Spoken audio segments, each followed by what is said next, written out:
حج بیت اللہ میں طواف کعبہ کا اختتام اسی مقام پر ہونا جہاں سے شروع ہوا تھا اپنے اندر گہرے معنی رکھتا ہے، اپنے اندر انسان کی حقیقت اور اس کا راز رکھتا ہے، مگر یہ راز صرف اہل عقل، اہل علم اور اہل حکمت کے لیے ہی بے حجاب ہوتا ہے۔ اور قلبی یعنی روحانی حج کی بات کریں تو یہ قلبی روحانی حج اولیاء اللہ کے لیے، صدیقین کے لیے مقام فنا بھی ہے اور مقام بقا بھی ہے۔ ولایت کی اہم منزل یہاں سے ہی شروع ہوتی ہے اور ولایت کی انتہا بھی اسی حج کے ایک خاص مقام پر حاصل ہو جاتی ہے۔ اللہ اور انسان کے درمیان دو حجاب یعنی درے، ایک سیاہ اور ایک سفید ہے، وہ حجاب بھی اسی حج کے ایک خاص مقام سے گزر کر اٹھ جاتا ہے۔ اس قلبی حج کی قربانی کیا کی جاتی ہے جو اولیاء اللہ کے لیے سب سے اہم ہے، اور مقام احسن التقویم کیا مقام ہے؟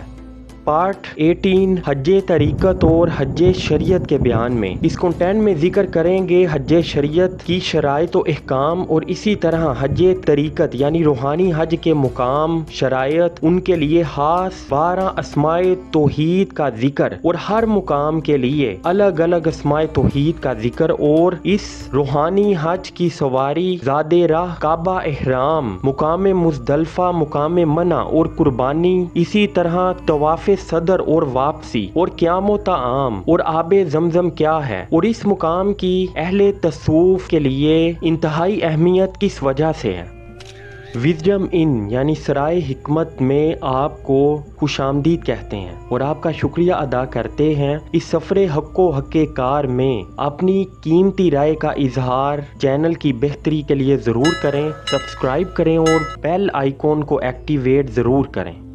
بسم اللہ الرحمن الرحیم۔ حج شریعت یہ ہے کہ شرائط و فرائض کے ساتھ حج بیت اللہ کیا جائے حتیٰ کہ حج کا ثواب حاصل ہو جائے۔ اگر شرائط کی ادائیگی میں کوئی نقص واقع ہو جائے تو ثواب حج میں کمی ہو جاتی ہے اور حج فاسد ہو جاتا ہے، کیونکہ اللہ تعالیٰ نے قرآن کریم فرقان حمید میں ہمیں حج کو بلا سستی اور نقصان کامل کرنے کا حکم دیا ہے، یعنی فرمایا اور حج اور عمرہ اللہ کے لیے پورا کرو۔ اس حج کی شرائط یعنی اس شریعت کے حج کی شرائط یہ ہے: احرام باندھنا، مکہ معظمہ میں داخل ہونا، طواف قدوم یعنی مسجد حرام میں داخل ہونے کے وقت کا طواف، اس کے بعد عرفہ میں وقوف، پھر مزدلفہ میں رات گزارنا، منع میں قربانی کرنا، بیت الحرام میں داخلہ، طواف کعبہ، خانہ کعبہ کے گرد 7 چکر لگانا، آب زمزم پینا، مقام ابراہیم خلیل اللہ پر 2 رکعات واجب الطواف پڑھنا۔ ان شرائط کے ساتھ حج سے فارغ ہونے کے بعد وہ باتیں حلال ہو جاتی ہیں جن کا احرام کی حالت میں کرنا اللہ تعالیٰ نے حرام کیا ہے۔ اس حج کی جزا دوزخ سے رہائی اور اللہ کے قہر سے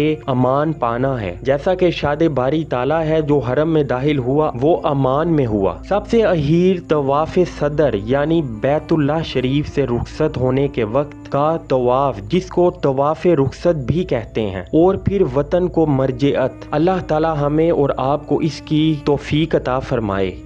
بیان حج طریقت یعنی روحانی حج، وہ حج جو صوفیہ کرام، صدیقین اور اہل تصوف کے لیے ایک آخری منزل ہے۔ اس حج کے لیے زاد راہ اور سواری یعنی سامان سفر یہ ہے کہ سب سے پہلے کسی صاحب تلقین یعنی قابل مرشد کے ساتھ نسبت پیدا کر کے اس سے تلقین یعنی تعلیم سلوک حاصل کرے، پھر زبان کے ساتھ دائمی ذکر کرے اور اس کی حقیقت اور مقصد کو مد نظر رکھے، یعنی ذکر کے ساتھ فکر بھی شامل ہو، اور ذکر سے مراد کلمہ توحید لا الہ الا اللہ کا زبانی ذکر ہے۔ اس کے بعد جب دل زندہ ہو جائے تو باطنی ذکر الہی میں مشغول ہو، حتیٰ کہ پہلے صفاتی اسماء کے دائمی ذکر سے تسویہ باطن کرے تاکہ کعبہ سر یعنی راز کے اس کعبہ اللہ تعالیٰ کے جمال صفاتی کے انوار کے ساتھ ظاہر ہو، جیسا کہ اللہ تعالیٰ نے حضرت ابراہیم و اسماعیل علیہ السلام کو حکم دیا کہ میرا گھر خوب ستھرا کرو، طواف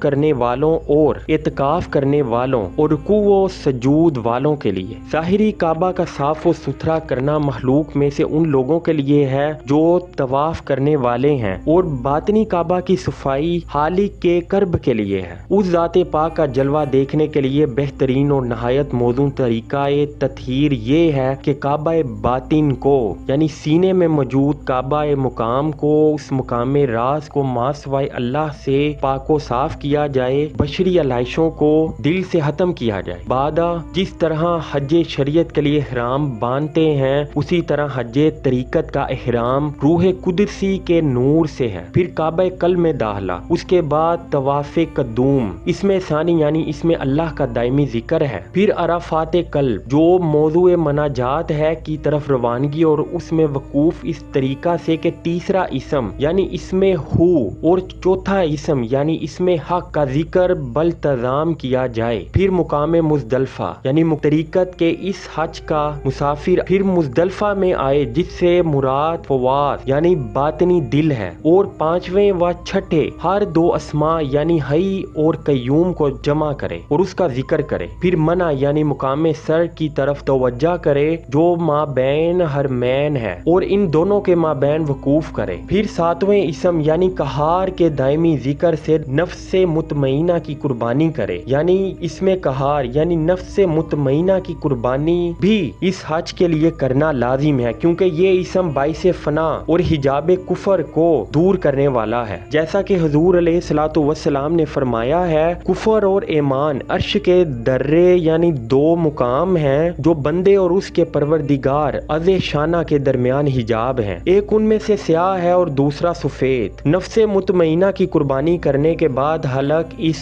یعنی سر منڈانے کا عمل ہے۔ حج طریقت میں اس سے مراد روح قدسی یعنی روح الہی کو 8ویں اسم کے دائمی ذکر کے ساتھ صفات بشرہ سے پاک و صاف کرنا ہے، اور یہی سر منڈانے کا عمل ہے۔ اس کے بعد 9ویں اسم کو لازم پکڑنا ہے اور حرم سر یعنی اس مقام راز کے حرم میں داخل ہو جانا ہے۔ پھر اس مقام میں رسائی حاصل کرے جہاں اعتکاف والوں کو اپنی بصیرت سے دیکھے، یعنی دیگر لوگوں کو جو اعتکاف کر رہے ہیں ان کو اپنی روحانی بصیرت سے دیکھے، اور 10ویں اسم کے دائمی ذکر کے ساتھ مقام کرب اور انس میں اعتکاف کرے۔ پھر بلا کیف و تشبیہ اس بے نیاز پاک اور بلند شانہ والے حق و حقیقار پروردگار کے جمال کا نظارہ کرے۔ اس کے بعد اسماء الاصول سے 11ویں اسم اور 6 اسماء فروعات یعنی 7 اسماء کو لازم پکڑے، اور ان کے دائمی ذکر سے حج طریقت کا وہ طواف مکمل ہو گیا جو بمنزلہ اس طواف کے ہے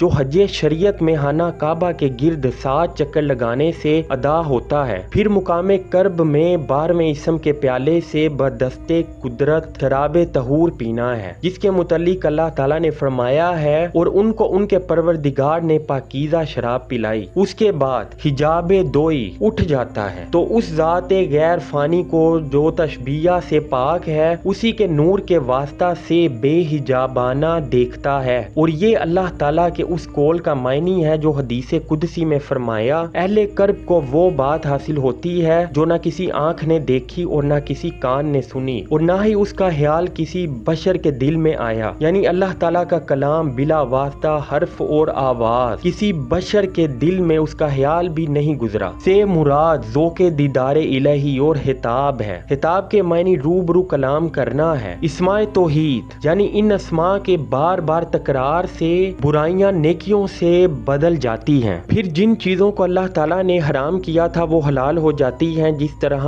حج شریعت سے فارغ ہونے کے بعد وہ باتیں حلال ہو جاتی ہیں جن کا احرام کی حالت میں کرنا اللہ تعالیٰ نے حرام کیا تھا، جیسا کہ ارشاد باری تعالیٰ ہے، جو توبہ کرے اور ایمان لائے اور اچھا عمل کرے تو ایسوں کی برائیوں کو اللہ تعالیٰ بھلائیوں سے بدل دے گا۔ پھر تصریفات نفسانیہ سے آزاد ہو کر خوف و غم سے امان مل جاتی ہے، جیسا کہ اللہ تعالیٰ نے فرمایا ہے، سن لو اولیاء اللہ پر نہ کوئی خوف ہے اور نہ غم، اللہ تعالیٰ اپنے فضل و جود و کرم سے ہمارے اور آپ کے نصیبے میں بھی کرے۔ اس کے بعد طواف صدر، حج شریعت میں بیت اللہ سے رخصت ہونے کے وقت جو آخری طواف کیا جاتا ہے اس کو طواف صدر کہتے ہیں۔ یہ وہ اہم مقام ہے جو کہ حج شریعت میں بہت اہم ہے، اور اسی طرح حج طریقت میں اولیاء کرام، صدیقین اور اہل تصوف کے لیے بہت اہمیت کی حامل ہے۔ اس طواف کو صدر کہتے ہیں۔ یہ مقام جملہ اسماء کے تکرار یعنی بار بار دہرانے سے حاصل ہوتا ہے۔ پھر حج شریعت کی طرح اصلی وطن کی طرف مرجعت ہے جو